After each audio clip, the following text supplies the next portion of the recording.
É dela que eu vou falar aqui hoje. A mulher que começou sua carreira como operadora de telemarketing numa posição de atendimento na maior rede televisiva brasileira, depois virou só uma das maiores referências, não só da Rede Globo, mas como do mundo. Sim, galera, Glória Maria.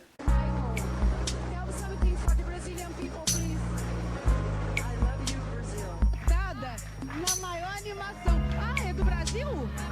A Jamaica. Ah, se ela já esse aqui vai trazer a bandeira da Jamaica, olha só. So. Hello. Fred, it's true that the song I Want to Break Free. Encontrei várias senhorinhas de 100 anos, 80 anos, né? Aí começava a entrevistar e de repente aquela coisa de mulher olhar. E aí, pessoas que estão me assistindo? Isso mesmo, galera, a Glória Maria, primeira repórter negra brasileira. Fala não sei quantos idiomas, já viajou mais de 100 e tantos países, galera. É bem bacana a história dela. Chega mais e assistam esse vídeo. A gente vai descer aqui da tirolesa mais alta da Europa. Esse caminho é tão duro. Quem já participou de uma festa de fim de ano no trabalho sabe muito bem como é que é. Pois bem, galera, um fato que eu acho importante vocês saberem é que sua avó, a avó de Glória Maria, só não foi escrava porque nasceu na lei do ventre livre. A avó só não foi escrava porque foi beneficiada pela lei do ventre livre.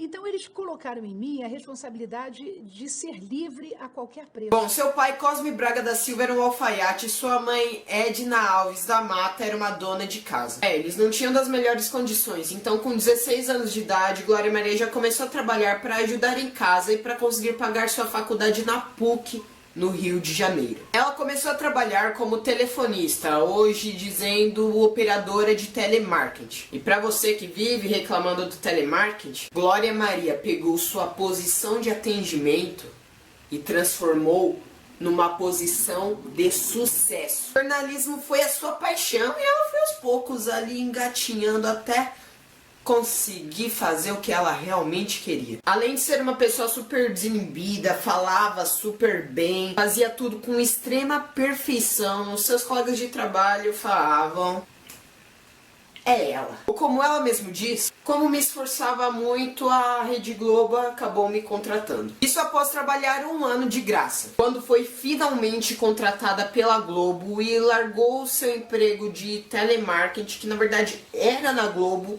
só que não era no jornalismo. Estreou então como repórter na emissora no ano de 1971, durante a cobertura do desabamento do elevado Paulo Frontin no Rio de Janeiro. Mas só deu a cara mesmo no ano de 1974, local onde estava hospedada a seleção brasileira que ia disputar na Copa do Mundo. No início foi difícil, pois era logo na época da ditadura do presidente Médici. O presidente não gostava de você, é verdade isso? Que vocês tiveram um embate? Ele nunca me suportou. Ele me chamava daquela neguinha da Globo. Você viu o que é o Ela racismo? já sofreu muito preconceito por ela ser mulher, ser negra naquela época, ser repórter, mas ela tava nem aí. Era isso que ela queria, então era isso que ela fazia. Ela disse que foi vencendo todos com apenas 2 coisas: dignidade e humildade. Então, por fim, todos os preconceitos foram superados. Entre aspas, né? Porque, infelizmente, vivemos uma sociedade muito racista, preconceituosa,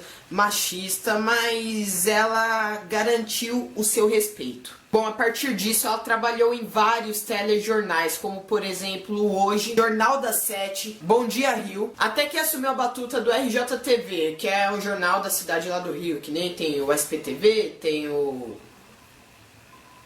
eu moro aqui em São Paulo, então agora eu não vou me lembrar dos outros. Bom, depois ela passou para o Jornal Hoje. Com muita dinâmica no trabalho, Glória Maria foi a primeira repórter brasileira a cobrir uma entrevista ao vivo lá da Avenida Brasil, no Rio de Janeiro, mostrando sempre suas coisas com perfeição, com uma maior competência. Em 1977, teve uma ocasião que... uou! Na sua carreira, saca? Ela foi a primeira repórter brasileira a entrevistar o presidente norte-americano. Ao lado dos correspondentes internacionais Lucas Mendes e Hélio Costa. Em 1984, conseguiu antecipar o juramento olímpico do velocista Carl Lewis, que foi exibido exclusivamente no Jornal Nacional. Esteve no deserto do Saara, percorreu o caminho feito por Cristo do Israel ao Egito, esteve na Guerra das Malvinas em 82. Em 1986, Glória Maria ganhou lugar no programa do Fantástico.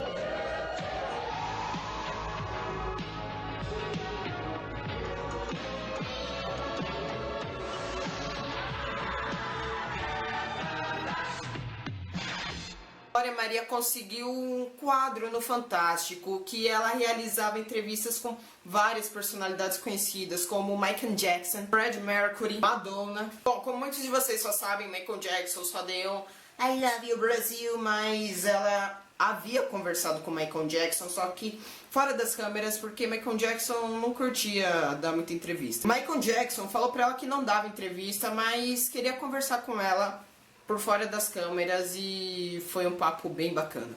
A gente conversou antes, ele disse, olha, eu não dou entrevista, não vou te dar entrevista, mas eu quero conversar com você. E aí conversamos, e aí foi quando eu descobri que ele, na verdade, tinha vitiligo, né? Ele tinha 80% do corpo tomado pela doença. E eu me senti meio mal, né, de ter, como todo mundo, achado que ele estava querendo embranquecer, mas é claro que era muito mais fácil ele clarear os 20% que faltavam do que escurecer 80% do corpo. E depois, aquela coisa que todo mundo dizia, ele não permite que ninguém chegue perto porque ele tem nojo, ele tem medo de bactéria, disso, daquilo, por isso ele usa máscara. Aí eu perguntei para ele, fora da câmera, né? E aí ele me mostrou o furo que ele tinha no nariz, ele me disse que ele tinha feito várias cirurgias, que ele tinha um desvio de septo muito acentuado, e ele não podia emitir determinadas notas, por isso ele fez essas cirurgias.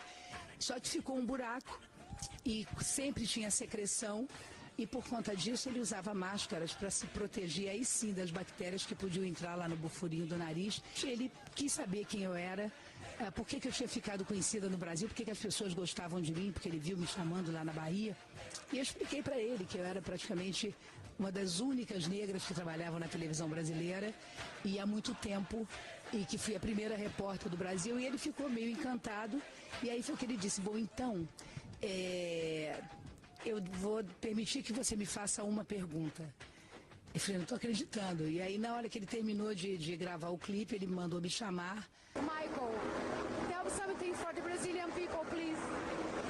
I love you, Brazil. Além dessas, ela entrevistou muitas outras estrelas internacionais que eu vou perder muito tempo do vídeo se eu for falar de todas. Suas entrevistas e reportagens eram verdadeiros furos, uma explosão de criatividade. Ela ficou conhecida por essas reportagens especiais. Não sei, na Rede Globo, cara, só tem repórter de responsa.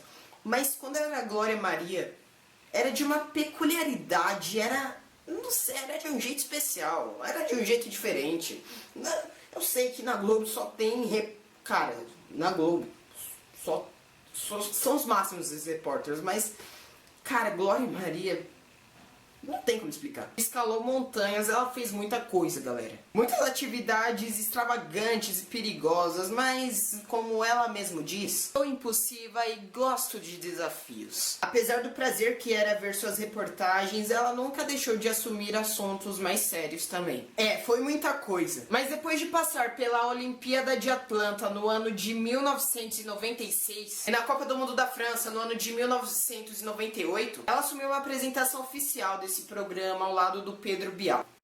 Em 2003, ela conduziu com seu colega de trabalho a primeira entrevista com o Lula, Luiz Inácio Lula da Silva. Não satisfeita com isso, ela produziu quadros de destaque como A Viagem com o escritor Paulo Coelho. Isso ocorreu no ano de 2006. Tirando o voo que ela foi, que simula a gravidade abaixo de zero lá no Centro Espacial Kennedy, nos Estados Unidos. Além de tudo isso, Glória Maria sempre se preocupou com sua vaidade e ela lançou moda, galera. Todo domingo, dentro da revista semanal, um novo traje, um novo estilo, um novo modelo que foi marcando a cada semana. Galera, Glória Maria já viajou mais de 120 países. Isso mesmo, galera, mais de 120 países. Uma coisa em particular que eu quero comentar com vocês é que toda sexta-feira à noite, quando eu via Globo Repórter, cara, uma das coisas que mais me encantavam era, mesmo sem saber da história, eu nem não sabia nada da história dela, mas, cara, todo país que ela ia, ela sabia falar a língua oficial daquele país, mano. Eu ficava abismado com aquilo. Bom, foram 35 anos trabalhando. Aí ela deu uma folguinha um pouco, deu um pouso, ficou 2 anos afastada da TV, criou seus novos projetos e tudo mais. Bom, esses 2 anos que ela ficou parado foi um momento muito importante para ela, que ela conseguiu realizar alguns desejos que ela tinha. Em 2009, ao visitar a Organização de Auxílio Fraterno OAF em Salvador, Glória encontrou 2 princesinhas. E foi amor à primeira vista, aquelas que se tornaram suas filhas.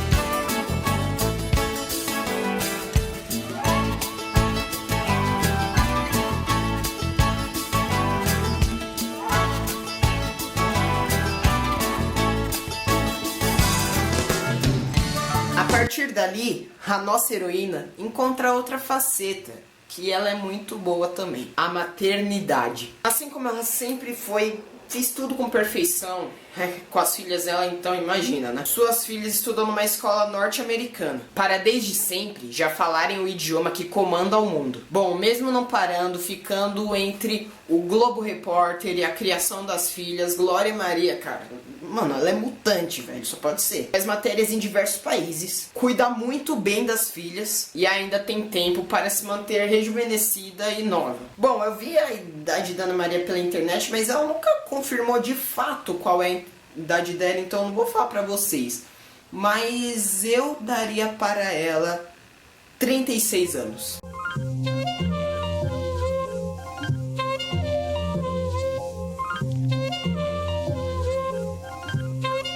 Desde os 11 anos eu queria ser um mártir. Eu não tinha planos, tinha sonhos como Martin. Queria ser grande, Bob Gandhi, Rosa Parks, espalhar ideias perigosas tipo Marques. Não quis ser destaque da novela do projeto. Glória, na sua glória, escolheu desde cedo a posição que ela queria. A posição de sucesso. Tem que pensar mais em dinheiro, meu pai dizia. Ser menos idealista, minha mãe falava. Mesmo sabendo que esse sonho era utopia, era essa utopia que me alimentava e me fazia caminhar em prol de um bem maior. E quanto mais eu caminhava, o sol se fez maior. Fiz o que podia pra transformar meu redor. E a cada dia, cada dia me tornava um ser humano melhor. Let us remind ourselves that our work is far from complete. Our work is for freedom for all. Quero viver de utopia como os meus heróis. Quero poder morrer um dia como os meus heróis. E se não fosse a utopia, que seria de nós? Não haveria nem Mandela, nem Du Bois. Desde menino, quando imagino meu destino, não vejo dinheiro, vejo primeiro uma linda utopia, talvez a mesma que via esse Sidônio brasileiro, Antônio Conselheiro. Eu acredito em sonhos e não em duendes, eu acredito em João Cândido, Zumbi e Chico